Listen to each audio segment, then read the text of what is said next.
Hello friends, welcome to TrendTechGuide. Today I'll show you how to enable auto update in Windows 10. So let's start. First of all, you can see I am here in my Windows. Now to enable auto update, first of all go to Start and open Run. Then over here type services.msc and click on this OK. And over here you can find this bunch of options.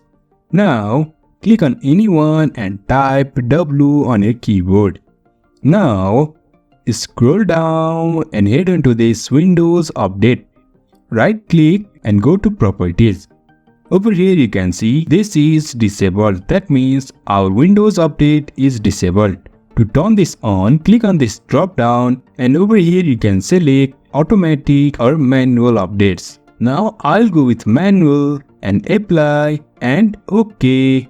And you can see our Windows Update is activated. So in this way we can activate Windows Update on Windows 10. If you find this helpful, don't forget to subscribe. Have a good time.